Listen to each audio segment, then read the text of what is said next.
कई महीनों से गायब उत्तर कोरिया के शासक किम जोंग उन दुनिया के सामने आ गए। वो उत्तर कोरिया की मिलिट्री के 75 साल पूरे होने पर जवानों और अधिकारियों से मिले, जहां उनके साथ उनकी पत्नी और बेटी भी नजर आई। असल में कई महीनों से गायब किम जोंग उन को लेकर पश्चिमी मीडिया में तरह तरह के दावे किए जा रहे थे।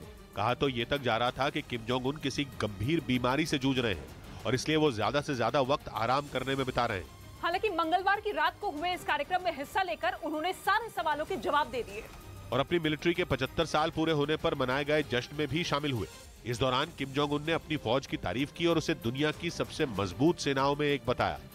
इस बीच जिस आसमानी रंग की जैकेट को पहनकर प्रधानमंत्री मोदी संसद पहुंचे, वो राजनीतिक गलियारों से आम लोगों तक चर्चा का विषय बनी रही, क्योंकि उनकी उस जैकेट को रिसाइकल्ड प्लास्टिक से बनाया गया, जिसे पहनकर प्रधानमंत्री मोदी संसद भवन पहुंचे। इसे केंद्रीय स्वास्थ्य मंत्री मनसुख मांडविया और बीजेपी नेता शहजाद पूनावाला ने पीएम का पर्यावरण संरक्षण के लिए संदेश बताया। पीएम मोदी को इंडियन ऑयल कॉर्पोरेशन ने एनर्जी वीक के दौरान बेंगलुरु में ये जैकेट तोहफे में दी थी। उधर तुर्की में भूकंप से मची तबाही के बीच मलबे में दबे लोगों को निकालने का काम तेज हो गया। वहां 3 दिन पहले एक के बाद एक भूकंप के कई झटके महसूस किए गए थे, जिन्होंने ऐसी तबाही मचाई कि तुर्की और सीरिया में मरने वालों की संख्या थमती नहीं दिख रही।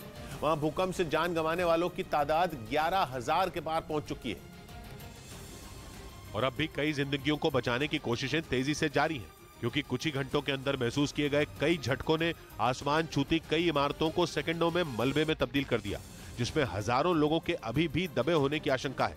जो तस्वीरें हतह शहर से सामने आई, उनमें दिखा कि राहत बचाव की टीम ने एक इमारत के मलबे में दबी एक महिला और बच्ची को कितनी मुश्किलों से उठाकर सुरक्षित बाहर निकाला और फिर उन्हें इलाज के लिए अस्पताल भेज दिया गया। इस बीच कुछ जानकारों ने बताया कि भूकंप आने के बाद तुर्की 10 फीट नीचे खिसक गया है, जिस वजह से वहां सैकड़ों इमारतें ढह गई और हजारों लोगों की जान चली गई। इस्केंदरन शहर से सामने आई तस्वीरों में भी तबाही का मंजर देखकर रोंगटे खड़े हो गए। वहां ऊंची ऊंची इमारतें ऐसे ढह गईं जैसे कोई खिलौना हो।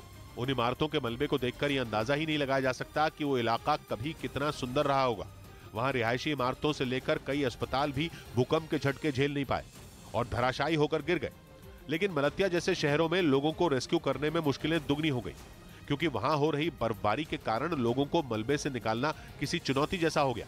इधर महाराष्ट्र के औरंगाबाद में शिवसेना नेता आदित्य ठाकरे की सभा के दौरान हंगामा हो गया। आरोप है कि वहां कुछ लोगों ने आदित्य ठाकरे के काफिले पर पथराव भी किया और उनकी गाड़ी को रोकने की भी कोशिश की, जिनसे उनके समर्थक भिड़ गए। इसके बाद लोगों ने वहां नारेबाजी शुरू कर दी।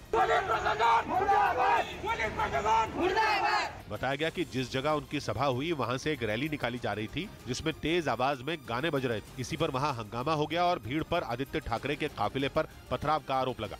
उधर चेचन कमांडर रमजान कादिरव ने यूक्रेन युद्ध के अंत की भविष्यवाणी कर दी। कादिरव को पुतिन का खास माना जाता है। ये वजह कि जंग के मैदान में उतरे चेचन लड़ाकों ने यूक्रेन के सैनिकों से निपटने में अहम भूमिका निभाई और रूसी फौज की पूर्वी यूक्रेन के कई इलाकों पर कब्जा करने में मदद की। लेकिन इस बीच चेचन कमांडर रमजान कादिरव ने यह भविष्यवाणी कर दी कि यूक्रेन में चल रहा युद्ध इस साल के अंत तक खत्म हो जाएगा। मतलब ये कि 2023 का अंत आते आते रूस और यूक्रेन के बीच जारी जंग अपने आखिरी पड़ाव पर आ सकता है।